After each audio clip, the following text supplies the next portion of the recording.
Bessies, welcome to day 4 of the 21-day reset. We are officially halfway through the first week. I hope you are beginning to start feeling the shift. I hope your mind and body is starting to slow down and pause and just notice more. But if you're not, don't worry, don't panic. It still won't feel natural for you to be showing up every day yet, and if it does, that's probably just motivation, which in life comes and goes. But the key to everything in life is consistency, so no matter how you're feeling, you are still showing up every day, and that is huge. You deserve the recognition, so well done. And let's get into today. Today we're talking patterns. Not just patterns that you have formed when things get hard, but also why you do them and how you can now choose differently. Because whether you get overwhelmed, shut down, or spiral into self-doubt, these things don't mean you're broken. They just mean that there's a part of you that's never been given that chance to heal. Yesterday we talked about some daily triggers that could reinforce our bodies to stay in survival mode, but let's take a minute to actually define what a trigger is.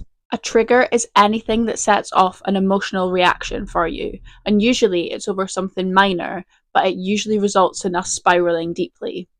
But we learned yesterday we are hardly ever reacting from the small incident that's just happened right now, right in front of us. It's usually something from the past. It's so important that you don't just feel weak or like you're overthinking when you are triggered by something, because there's usually a much deeper issue that needs to be addressed.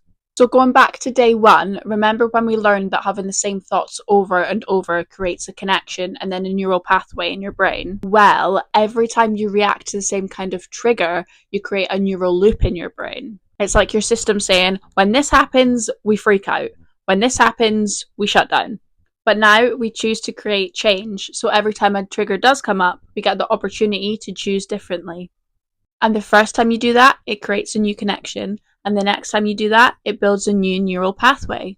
So it's one thing me sitting here saying this, it sounds so easily done, but let's talk about some common triggers that you might face and how you might react. If you don't get a reply quick enough, it causes spiraling thoughts. They hate me, I'm so annoying, what have I done wrong? Someone's angry around you, you go into fix-it mode. You're over-analysing your own actions, you're over-apologising for something that you didn't even cause. Or maybe you just suffer from feelings of not feeling good enough and it causes you to procrastinate and binge eat and just mentally check out. These reactions aren't the real you, they're just coping strategies that you've learned over time. So let's discuss 3 new tools that you can use to create and reinforce the right neural pathways. Tool number 1, say to yourself either in your head or out loud, this is just a trigger, this is not truth, this is just old energy rising. This might sound too simple to be effective, but hopefully by now you know the importance that your own words can do. It simply interrupts the loop and reminds your brain that you are not in any actual danger and you're just feeling a similar emotion. Tool number 2 is the 3-breath reset. You're going to inhale deeply and on the exhale say in your head, I am safe in my body. You're going to inhale again and on the exhale repeat, I don't need to react from my past. I'm going to inhale for a 3rd time and on the exhale repeat, I choose calm and clarity. Each breath softens your nervous system and reminds your body that there is no real danger. Each word reminds your mind that you are in control now, and just because you have these emotions arise doesn't mean you have to react to them. For tool number 3, you're going to simply place both feet firmly on the ground and place your hand either over your chest or your belly. Feel the weight on your body and repeat, I am here now, I am me, here now, and I'm okay. Even just 10 seconds of presence can shift your emotional state completely and stop you from reacting or spiraling. Plus, the simple act of placing your hand on your chest isn't just symbolic. Physical touch signals safety to your nervous system and allows your body and heart rate to slow down. When you stop reacting from pain, your nervous system learns that you're safe. Your hormones stabilize, your inflammation lowers, your digestion improves, and your body just begins to truly heal. Because what hurt us isn't just what happened, it's how long you've carried old pain without realizing it. So pick just one of these tools to begin with, whatever one you think might work best for you, and either write it down and make a note of it in your phone, or even just write it on a piece of paper, fold that up and put it in your pocket.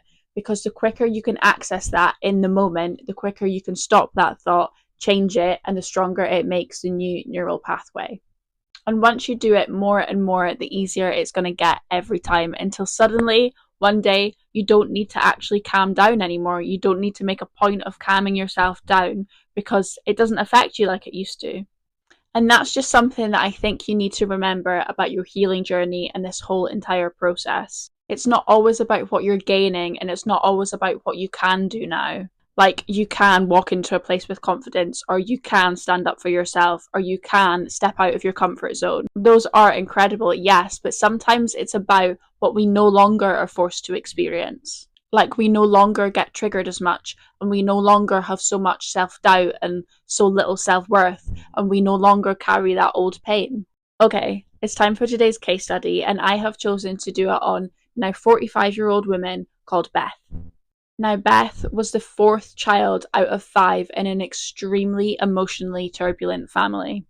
And after the death of her close sister, she felt feeling deeply unseen while the rest of her family remained unaffected.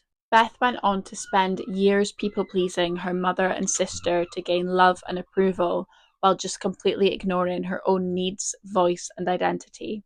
Over time, she went on to develop alcohol dependency, eating disorders, emotional instability, chronic people pleasing, despite on the outside seeming successful. But with the help of a certified therapist, Beth committed to healing her inner self and child. Beth practiced reparenting with compassion through telling herself it's okay to say no, your voice matters. She repeated small acts of boundary setting, like expressing her own opinion, declining demands, and protecting her personal space. Beth states that her first assertive statement, actually, I disagree, felt like it was coming from a whole different person. But the thing is, it literally was. It was coming from the new her. And soon enough, seeing her family at events no longer triggered her. She showed up feeling grounded, calm, and authentic. With each small boundary that Beth set, her nervous system learned that there was safety in her speaking her own truth, and with that, her entire reality began to shift. By putting in the healing work, Beth reclaimed her self worth, her power, and her own voice. And as soon as her inside started to heal, her outside self started to reflect it too. She no longer used alcohol as an emotional crutch, and she also just turned into the confident person that she always wanted to be. Now, I chose Beth's story to pair up with today's lesson because she was never once reacting from new triggers, it was always old pain. And once she dealt with the pain that her old self had, that's when her new reality started to shift. True healing happens through gentleness and consistency. Every trigger, every boundary is an opportunity for a brain rewiring moment. And I am going to end today's lesson here, girls. Now remember to note down at least one of these tools and keep it somewhere close to you that you can access quickly. The quicker we notice it, pause, and choose differently, the quicker our mind catches up. I know it's really hard because when a trigger does come up, it does initially let off a negative emotion, but we must just learn to welcome it because, like I say, every trigger is an opportunity to change. Well done for showing up today. I'm so proud of you. Well done for making it halfway through the first week. I'll see you tomorrow. I hope you have a lovely day and take care of yourself. Bye.